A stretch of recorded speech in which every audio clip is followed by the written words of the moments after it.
So it happened once again. This NBA season just won't quit, man.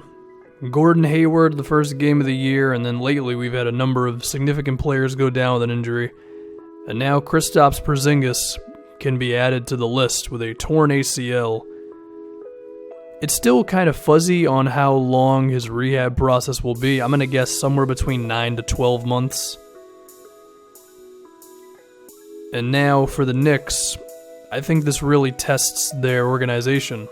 And I think the way that they go about this situation, I think is going to dictate a lot of what happens over the next 5 to 10 years for this team. Because they're now in a position where they can acquire some draft picks, maybe some players who haven't really worked out on other teams, who are still kind of young, and you could take a chance on them, and it would be a pretty low cost to get them.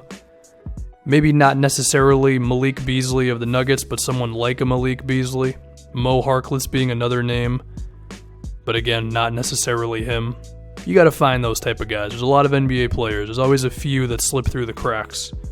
If we just look at the Knicks right now and just think that this season is a wash for them, so it would make all the sense in the world to try to be as bad as possible for the rest of the stretch, play Ntilikina as much as possible, and just go that route, try to lose a lot of games and get as high of a draft pick as possible.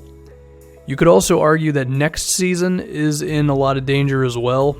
We don't know how long Porzingis is going to be out for, but we'll say just erring on the side of optimism, we'll say 9 months. That means his return would be around November.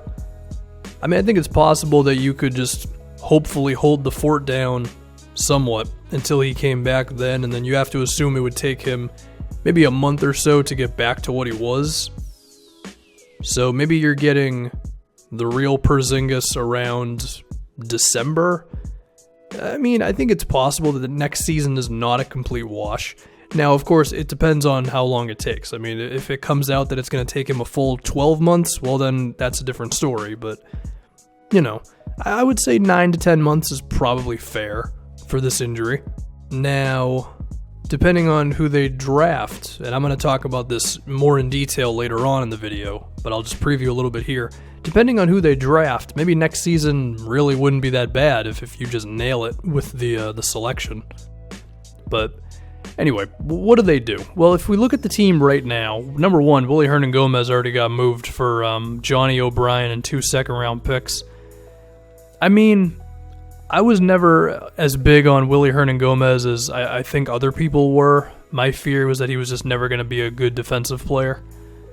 I know he's got skills in the low block and he can rebound, but I mean, ultimately, in today's NBA, if you can't defend the pick and roll as a big guy, then how valuable really are you, So, getting 2 seconds for him, I'm pretty okay with that.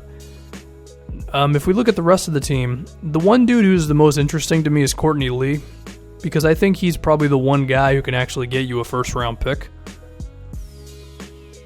Probably from like a contender, someone who needs some shooting and some defense.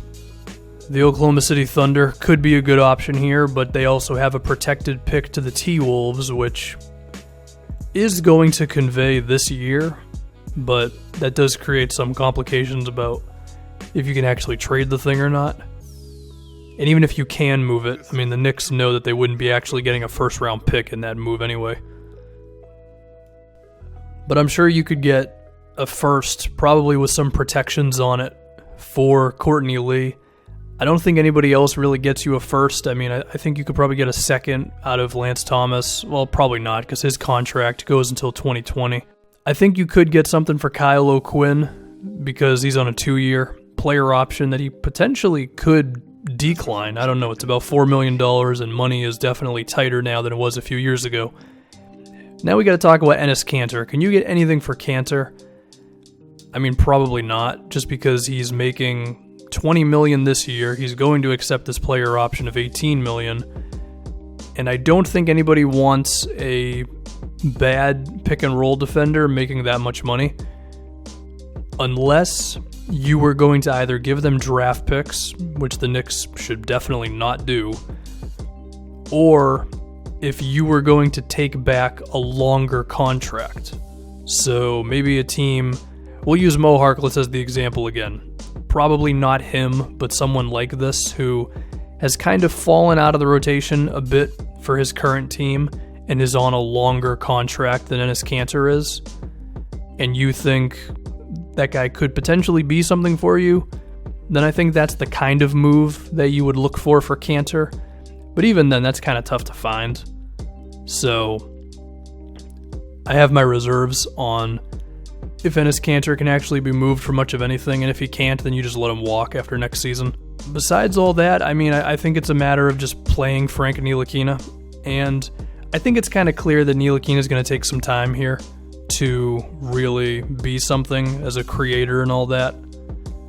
I think he can do it, but he's also 19 years old, and, you know, in terms of beating guys off the dribble, playing in the pick and roll, just general ball handling things, it's going to take him a minute, you know?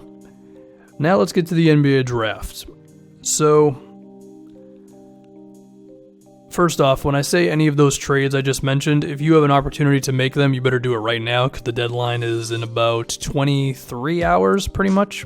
Well, at the time of me doing this video, by the time it's up, it'll be like 20 hours or so. So you might want to jump on these things kind of quickly and just try to be as bad as possible for this season. And then the next question is, how high in the draft can you get if you're the Knicks? Well, right now they have 23 wins.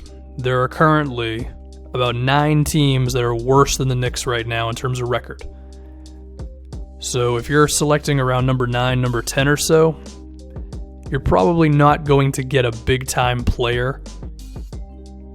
But if you can fall into probably the top 5 of this upcoming draft, then it seems like you can get a real difference maker. Now, to do this, the Knicks are going to have to nosedive almost immediately if they want to catch up on the Magic, the Hawks, the Kings, or the Mavericks, because these teams are all like 5 or 6 games worse than the Knicks are. So you got to get bad really fast here. And they've already lost 4 in a row, and they're 3-7 in their last 10, so they were kind of already doing it anyway. But I'm talking like you need to go like 1-9 in your last 10 for the rest of the season. And then if you can manage to get into those that top 5, then you can be looking at a Michael Porter Jr., a DeAndre Ayton, a Marvin Bagley, a Luka Doncic, Trae Young. Even if you fall a little bit lower, potentially Mo Bamba. There are options towards the top of this draft, and I think pretty much any of those guys could help them. I think Marvin Bagley and Porzingis, from a physical standpoint, could be a little teeny bit of a risk just because they're both more natural 4s who aren't super physical, but they're both very skilled. DeAndre Ayton could be a natural fit because he looks like the next Dwight Howard from a physical standpoint. Michael Porter and Porzingis together could be a lot of shooting. Trae Young, I think there's a little bit of risk with Trae Young because it's either like, is he Steph Curry or is he Jimmer Fredette, you know? But in terms of shooting, to have both of those two would be nuts. And then Doncic is a really all-around player. I don't want to get too deep into like who should draft who because we still have a lot of time. We haven't even seen the lottery yet, but I think the Knicks need to get into that area, you know? And if they hit a home run, you know, if they manage to just be really bad for the rest of this season, they already got 2 seconds for Willie, so I mean, if you're able to get a first for Courtney Lee with some protections on it, and then maybe a second for like Michael Beasley or Kyle O'Quinn, then I think that could be considered successful, and then you just tank the rest of this season, and then let's say you get someone who's damn good in the draft. I mean, I would say that's about as good of a situation as you can make out of this, with Porzingis now being out for a while. And then from there, you can have 2 star players. And then you have Ntilikina getting better. But that's a lot of wishful thinking. I think in the present, all you can do is just any sort of draft compensation that you can get that doesn't like kill your salary cap, you jump on it. Simple as that. And then the other thing you do is you play the young dudes, man. I mean, I'll be honest, I don't really know much about Damian Dotson, but throw him in there, see what he's got. Ntilikina. And you just accept being bad is the best way to put it.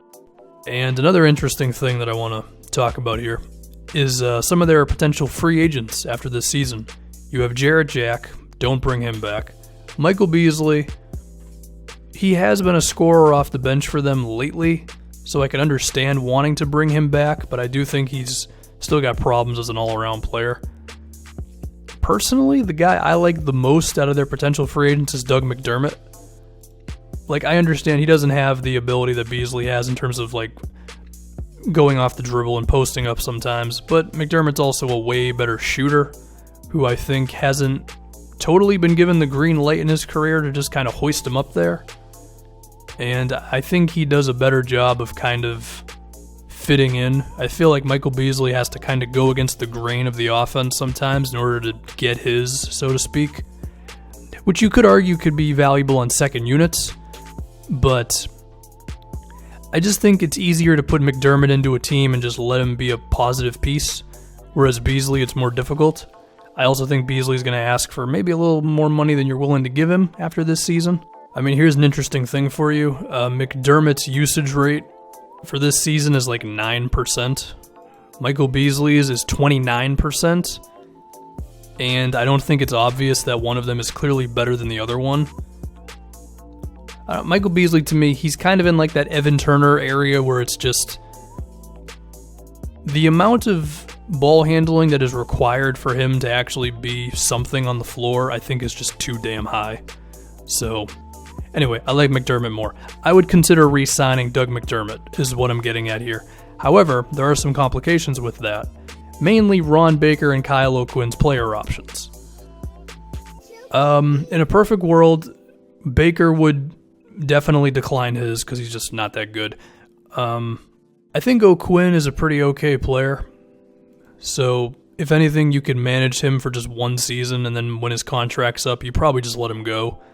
Or, you know, maybe you consider keeping him, because if anything, he can just be a solid backup center who probably won't ask for too much. I mean, I wouldn't give him anything more than $5-6 million a year, because he's a good defender, gets some rebounds for you, offensively doesn't do much, right? But that's still valuable enough. I mean, hell, if anything, I feel like he could be just a lower usage starting center next to Porzingis while you find someone else if you don't draft a big man in the upcoming draft, you know? That would assume, like, after next season, because I would assume Cantor would start over O'Quinn still for the 2019 year. Anyway, this team has options, and it'll be interesting to see what happens. Again, I think Courtney Lee can get you a protected first.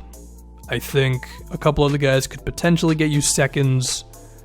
I don't think you're going to be able to move Enes Kanter unless it's for something that you don't totally love. But these are the options they have, man. Tank it up, play Ntilikina, play Dotson, be really bad, get as high in the draft as you can, hopefully hit a home run in the draft, pair Porzingis up with a second star. That's the perfect scenario. If you can't do that, but you can at least get a good player and you get yourself some draft picks, then you take it. So, it's unfortunate, but now the Knicks just have to make do with the situation that they've been given.